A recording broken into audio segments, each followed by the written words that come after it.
why are we talking about Canada in the political context, Erin? What's the news and what's made the Canadian Prime Minister make the news very recently? Well, yes. So earlier in January, we had the annual Love-In at Davos, which is the World Economic Forum annual meeting.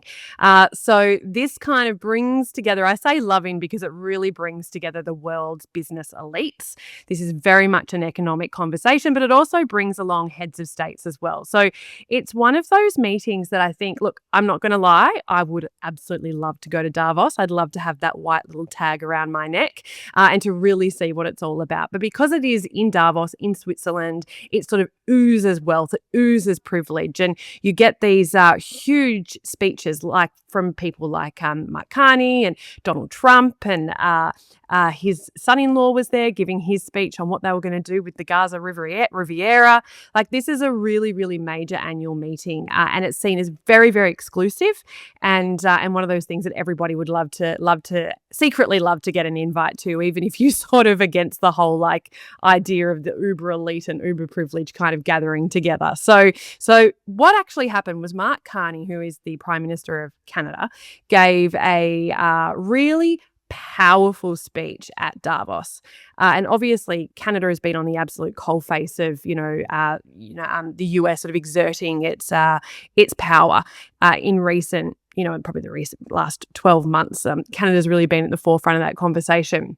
And what was interesting is I remember waking up, because of the time difference, to so many Instagram messages from people who had seen his speech. And these aren't like political junkies. These are people I know from Scouts when I was growing up, and people I know professionally, and so not like, geopolitical tragics, I would say. They were just people watching the internet, and were sending this speech to me. I remember originally thinking, oh yeah, it's just like people sending me a Canada's speech at Davos. But it wasn't until the analysts really came out and said, this is a really monumental speech that he has given, and I can take you through some elements of it. But it was definitely one of the big news stories that came out of Davos, what Mark Carney was saying, and it was so much about what was in the subtlety of his language that was really essential.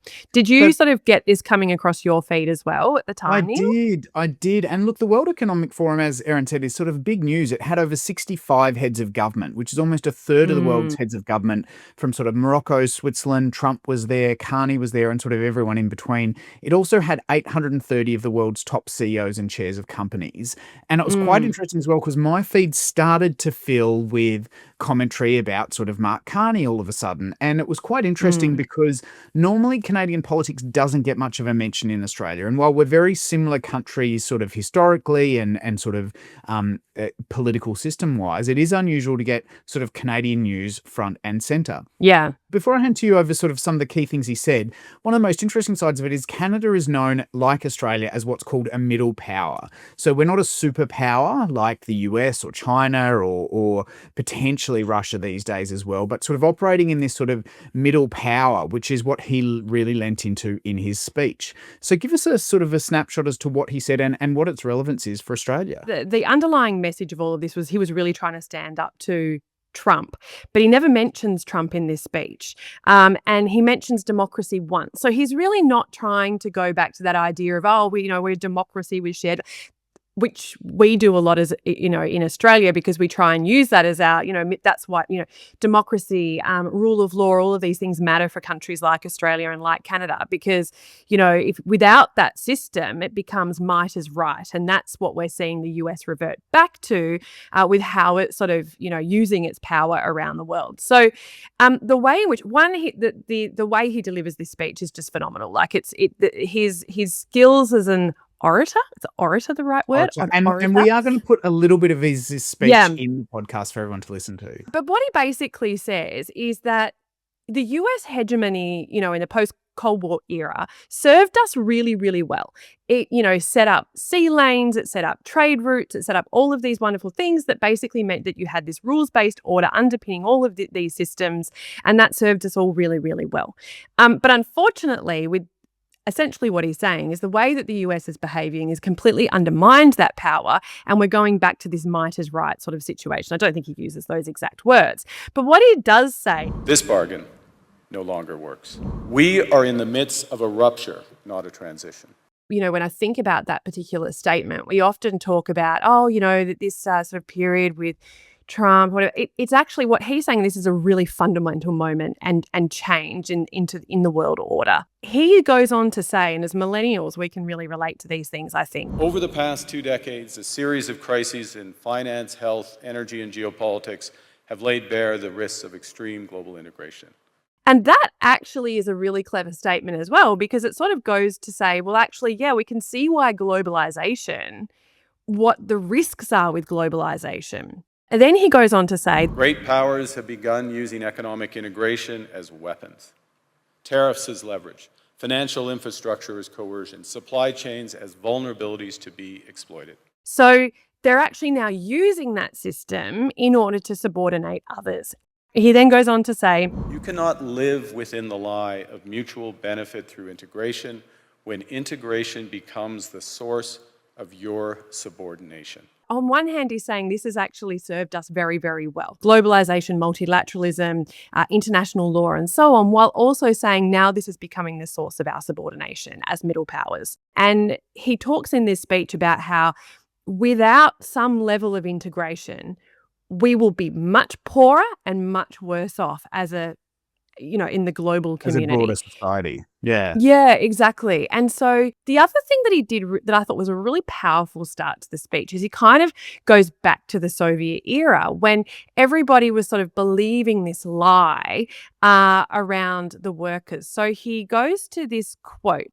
In 1978, the Czech dissident Václav Havel, later president, wrote an essay called The Power of the Powerless. And in it, he asked a simple question: how did the communist system sustain itself? And his answer began with a greengrocer.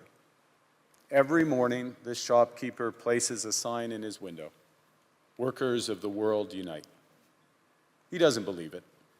No one does.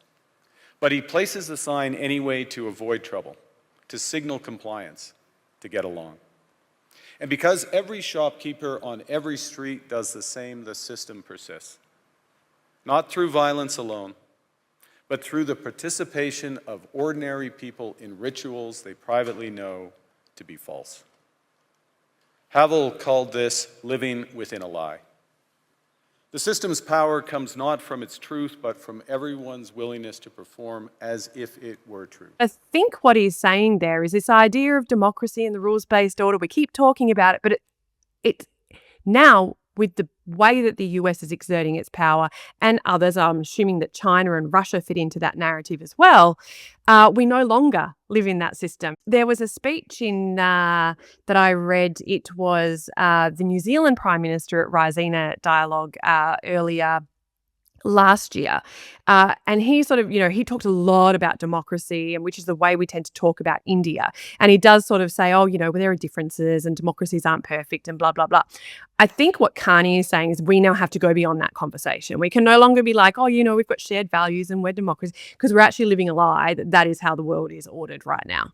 And there's some really interesting things that came up in there of relevance to Australia. So, one of his quotes was middle powers like Canada and Australia must act together, because if we're not at the table, we're on the menu. We're on the menu, yeah. An interesting reflection over sort of where we sit. And he continues on those sorts of things as well. And, the power of the less powerful, so middle powers, begins with honesty, and then linking things to perhaps our commonalities now, and perhaps the values and cooperation we should focus on are on things like sustainable development, solidarity, sovereignty, and territorial integrity. These are things dealing with a lot of the conflicts that we're dealing with globally. And he finishes off with the discussion that the powerful have their power, but we have something too. The capacity to stop pretending, to name reality, to build our strength at home, and to act together. So it was a really interesting speech as well, recognizing that, there's a shift of dynamics globally, where things are at, and sort of just to the side of the Canada Yeah. speech is obviously what's particularly happening in the US, and the growth of obviously ICE. For those who don't necessarily know what ICE stands for, it's Immigration and Customs Enforcement. So it's like a border security, Department of Homeland Affairs in Australia. But at the same time, Carney was making his speech, we're actually seeing American citizens in this particular instance shot in ICE raids across the Mm. US. And so you've kind of got this juxtaposition of Carney sort of positioning the new world order in a reality check Yeah. sort of sense Yeah. perspective, Mm. and middle powers, and at the same time their neighbour effectively shooting their own citizens, thinking that they were illegal immigrants, and sort of the uprising that is caused, particularly in Minnesota and Minneapolis, traditionally a progressive state within the US as well. What are your other final reflections as we sort of dive into North America before spinning back locally? What are the top 3 things of relevance of Mark's speech for us here in Australia, for instance? Yeah, it's a really good question, Neil. I think that it's given middle powers and countries like Australia permission to say, actually, we are moving into a different era. We're no longer, we are in a very different environment. It sort of gives leaders, I think, permission to actually have a new narrative and come up with a new narrative, or talk about the world in a really different way. I think he's really paved that way for others, and like Australia, to be able to do that in New Zealand.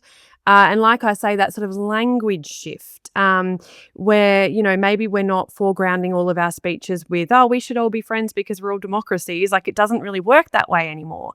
So I think that's probably like the number one most powerful thing for me there. And rather than being a top 3, I think that's fundamentally what made this speech so significant. It's this turning point. And then if I went into, the speech is so beautifully written. I'd love to actually know which one of his team members wrote it, because the structure around it, the choices around some of the language, like not using democracy, I think is once in the speech. He doesn't talk about Trump. He talks about concepts and principles. I remember, I think I actually mentioned this in another podcast, and I remember having some, counsel from Julie Bishop once on some international issues, whatever it was back in the day, and her saying, at the end of the day, you should always go back to principles. This is a very principles-driven speech versus a personality. Like, he is playing the game, not the player. And I think that's really clever and smart. Julie Bishop was at Davos, by the way. I did see her there, along with Kevin Rudd. He was there. The Australians love to go. It's Although Australia didn't send our prime minister, but lots of other countries did, sort of both Israel and Palestine and Morocco and Switzerland and Hungary and I think that Poland. it would have been really unwise for the Australian Prime Minister to go, because I think that obviously there's a lot going on politically here, but perceptions, like if you think about, politics is all about perception, and the perception of Anthony Albanese during the cost of living crisis in Australia to get on a plane and turn up to the world's most elite business meeting. I don't reckon it would have gone very well. I think that would have been front page of the paper instead of the leadership spills that have occupied the front page of the paper for the last week. It's definitely been an interesting time in Australia. So as we round out Canada, and we will have a couple of grabs of some of the key lines of Mark Carney's speech, so you can have a listen here. I'm gonna stop you. We haven't talked about Mark Carney, and if we're gonna have a beer with Mark Carney. I would love to have a beer with Mark Carney, and I would absolutely love to have a beer with him. And I'm very lucky as well. A girlfriend of mine, who I worked with a very long time ago, is now a senator in Canada. So I have not caught up with her since she's become a senator. So I'd very much like to catch up with her and hear the gossip. She was one of the final appointees of Justin Trudeau before he departed.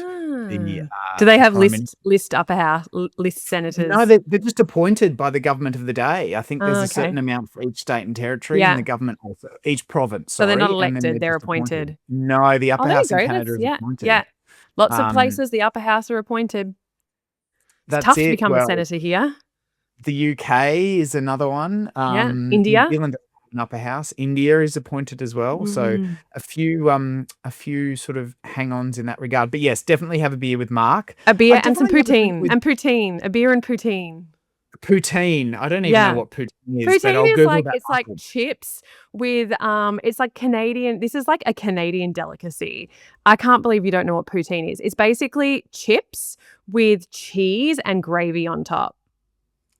Like when Not it's a minus gravy 60 or degrees, that cheese sounds person, ideal. maybe with chips. Although I have got particularly interested in Canada recently because I've watched Heated Rivalry. So we'll round out with, I'm sure, some amazing stories on Heated Rivalry on a future episode, but very Canadian as we round that out as well. When even one person stops performing, when the greengrocer removes his sign, the illusion begins to crack.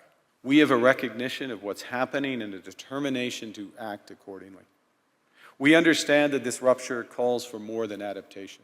It calls for honesty about the world as it is. Argue the middle powers must act together because if we're not at the table, we're on the menu.